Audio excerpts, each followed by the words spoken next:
بسم اللہ الرحمن الرحیم۔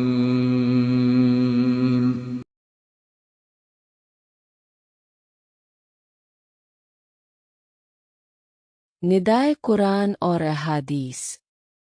سورہ عنکبوت آیت نمبر 45۔ ترجمہ: اور اللہ کا ذکر سب سے بڑی چیز ہے اور جو تم کرتے ہو اللہ جانتا ہے۔ سورہ بقرہ آیت نمبر 153۔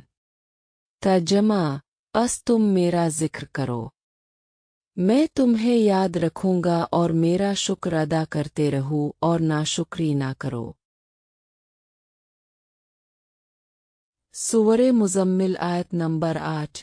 ترجمہ: اور اب اپنے رب کا نام لیتے رہے، اوروں سے قطعاً تعلق کر کے اس کی طرف متوجہ رہے۔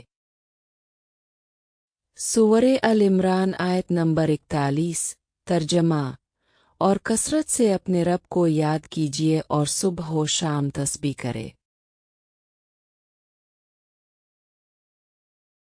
سورہ احزاب آیت نمبر 41۔ ترجمہ: اے ایمان والو، تم اللہ تعالیٰ کا خوب کثرت سے ذکر کرو، صبح و شام تسبیح کرو۔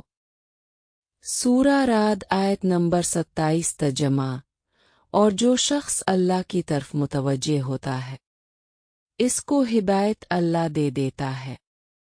وہ ایسے لوگ ہیں جو اللہ تعالیٰ پر ایمان لائے اور اللہ کے ذکر سے ان کے دلوں کو اطمینان ہوا۔